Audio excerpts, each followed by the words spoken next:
Hello guys, how are you. जैसा कि हम लोग टेंस का टॉपिक क्लियर कर रहे थे, तो टेंस में हमारा पहला टॉपिक जो था वो क्लियर हो गया था। प्रेजेंट टेंस जो फर्स्ट भाग था टेंस का वो क्लियर हो चुका था। आज हम लोग टेंस का ही सेकंड भाग के बारे में डिस्कस करेंगे। तो सेकंड भाग कौन सा है?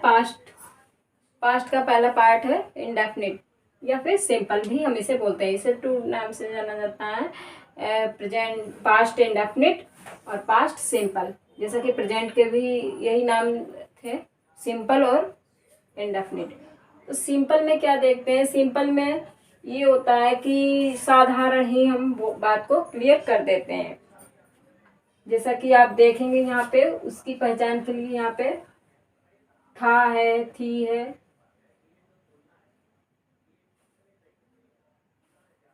था, थी, थे। ठीक है, पहचान इसकी आती है था, थी, थे, ईटीसी। इसमें सिंपल टेंस रहता है, बिल्कुल आपका सेंटेंस सिंपल रहेगा। उसका स्ट्रक्चर रहेगा subject plus was, verb plus object. और ये वाज और वर्ब दो वर्ड दे रखे हैं, ये आपको यूज करना, कहाँ यूज करना, ये एग्जाम्पल के थ्रू समझेंगे कि ये वाज जो है सिंगुलर में रहने वाला। जैसे आज से पहले भी आप लोगों ने सेंटेंस में देखे थे कि सिंगुलर के साथ जो प्लूरल के साथ हेल्पिंग वर्ब अलग रहती थी, सिंगुलर के साथ अलग, ऐसे ही इसमें भी चलना है। तो हैज जो आपका वाज है वो सिंगुलर का रहना है और जो वर्ब है वो प्लूरल में। तो ही वाज हैप्पी, वह खुश था। सिंपल सेंटेंस है पास्ट का, वह खुश था। ये यहाँ पे सिचुएशन बेस्ड सेंटेंस होते हैं। वह खुश था, वह दुखी थी, वे क्रोधित थे, बीमार थे। इस तरीके से मतलब जो सेंटेंस होते हैं, तो इसमें हम सिंपल सा वाज वर्ब का यूज कर लेते हैं। बाकी जो पास्ट इंडेफिनिट के और सेंटेंस बनेंगे उनमें हम वाज वर्ब का यूज नहीं करेंगे। तो ही वाज हैप्पी, वह खुश था, सिचुएशन बेस्ड है। सी वाज सैड, वह दुखी थी। दे वर एंग्री, वे क्रोधित थे।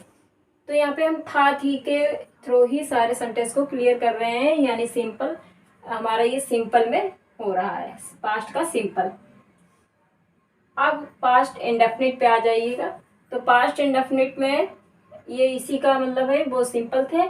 इनमें थोड़ी हमारी, जैसे इसमें हम मेन वर्ब नहीं रख रहे थे, यानी क्रिया कोई नहीं हो रही थी हमारी, बस सिचुएशन बेस्ड थे सेंटेंस, यानी वर्ब का यूज नहीं हो रहा था। जैसे वर्ब होती है हमारी आना, जाना, खाना, पीना, टहलना, घूमना, इटीसी नहीं है।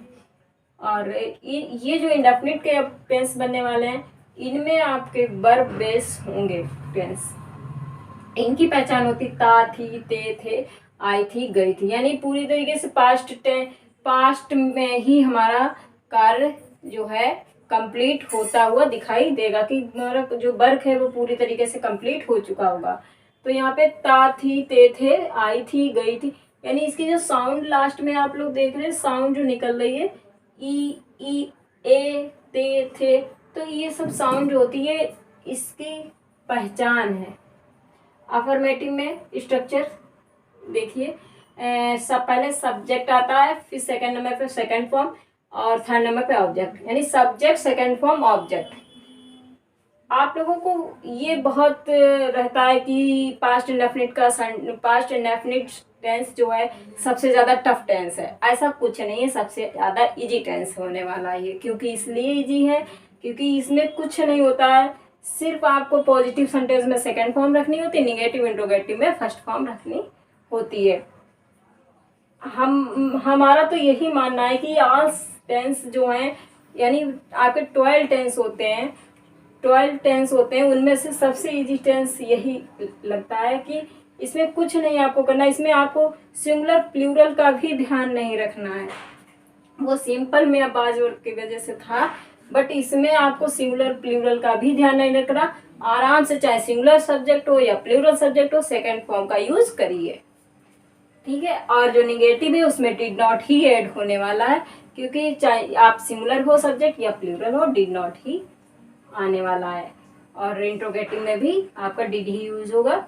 जैसे प्रेजेंट इंडेफिनिट में आप सिंगुलर में डज लगाते थे, प्लूरल में डू लगाते थे, ऐसा इसमें कुछ नहीं होने वाला। इसमें ये तो अगर समझ में आते तो इससे इजी कोई टेंस है ही नहीं आप लोगों के लिए। तो ठीक है, आप देखिए सब्जेक्ट सेकंड फॉर्म ऑब्जेक्ट, ये पॉजिटिव हमारे यानी अफर्मेटिव के सेंटेंस है। एग्जाम्पल के थ्रू समझते हैं। आई सेंग ए सॉन्ग, मैंने एक गाना गाया था। आई सेंग ए सॉन्ग यानी मैंने एक गाना गाया था, तो ये पॉजिटिव सेंटेंस है, ठीक है। इसीलिए यहाँ पे कौन सी फॉर्म यूज हुई, सेकंड। आई यहाँ सिंगुलर प्लूरल हमें चेक ही नहीं करना है, आराम से सेकंड फॉर्म का यूज करते चलना है। I sang a song, we wrote a letter yesterday, हमने कल एक पत्र लिखा था। देखिए आ ई ए मतलब ये हमारी साउंड निकल रही है। यू कुड गो देयर, ठीक है। अब आप देख रहे होंगे यहाँ कुड का यूज हो गया। ये क्यों आया कुड, क्योंकि हमारे यहाँ कुड आने, तो आप जब इसका प्रोनाउन करेंगे तो यहाँ पे साउंड हमारी सका सकी कुछ ऐसे निकलने वाली है। यू कुड गो देयर, आप वहां जा सकते, आप वहां जा सके या जा सकते थे, ठीक है। यू कुड गो देयर, तो यहाँ पे कुड सका सकी की वजह से आया है, बाकी कुछ और नहीं। सेकंड मतलब वो कैन का जो होता है कुड हो जाता है पास्ट में। सी सा ए लॉयन, उसने एक शेर देखा, आ निकली साउंड हमारी, इसलिए सेकंड फॉर्म यूज हुई है, ठीक है। ये आपका पॉजिटिव सेंटेंस थे, तो यहाँ पे सेकंड फॉर्म का यूज होना था। यानी वर्ब की हमारी 3 फॉर्में होती हैं, आप लोगों ने पढ़ रखी होंगी। अगर नहीं पढ़ी रखी हो तो बहुत ज़्यादा ज़रूरी है लर्न करना, क्योंकि इसमें इनका इम्पोर्टेंस होती है फॉर्म की। इसमें थर्ड फॉर्म से कोई मतलब नहीं होता। फर्स्ट सेकंड पास्ट में जो इंडेफिनिट है, इसमें फर्स्ट सेकंड फॉर्म जो है यूज होती हैं। तो इसलिए आप लोगों को अगर नहीं याद है तो याद कर लेना चाहिए। निगेटिव, फर्स्ट नंबर पे आप देख रहे होंगे सब्जेक्ट, फिर डिड नॉट, फिर वर्ब की फर्स्ट फॉर्म, फिर ऑब्जेक्ट। अब यहाँ पे हमारा डिड नॉट आया, यानी चाहे सिंगुलर हो या प्लूरल हो डिड नॉट ही आएगा। वर्ब की first form plus object. Sheela did not finish her work, Sheela ने अपना कार्य समाप्त कर लिया है, यानी पास्ट में ही हमारा काम पूरा हो चुका है, ठीक है।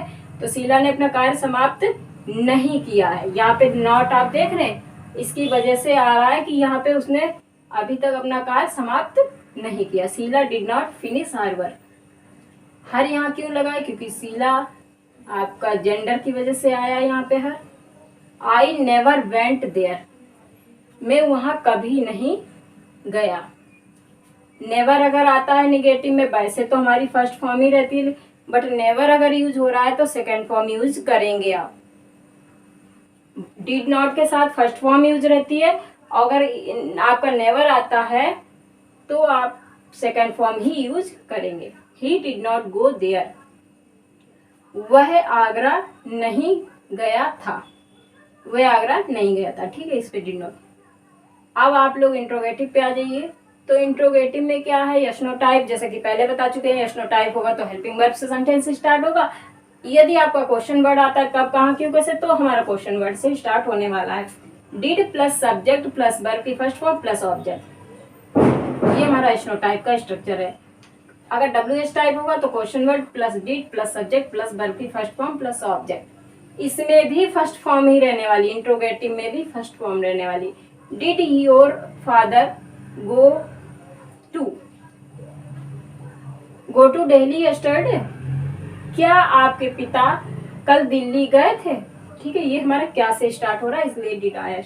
When did you come here, तुम यहाँ, हियर मीन्स यहाँ होता, तुम यहाँ कब आए थे, ठीक है। Who slept her yesterday, here, ठीक है। यहाँ कौन सोया, यहाँ कल कौन सोया था, यहाँ कल कौन सोया था, कौन हमारा है, हु सब्जेक्ट है, इसीलिए यहाँ पे कोई सब्जेक्ट नहीं ऐड हुआ है और हम डिड का यूज नहीं करेंगे, क्योंकि हमारा आप ये देख रहे होंगे यहाँ पे स्लीप की सेकंड फॉर्म स्लेप दे रखी है। क्यों दे रखी है, क्योंकि ये सब्जेक्ट के आगे ही ऐड है, इसीलिए यहाँ पे सेकंड फॉर्म दे रखी है और डिड का यूज नहीं किया गया है। हालांकि है क्वेश्चन वर्ड, लेकिन काम किसका कर रहा है, सब्जेक्ट का। हु स्लेप्ट हियर यस्टरडे, कल यहाँ कौन सोया था, ठीक है।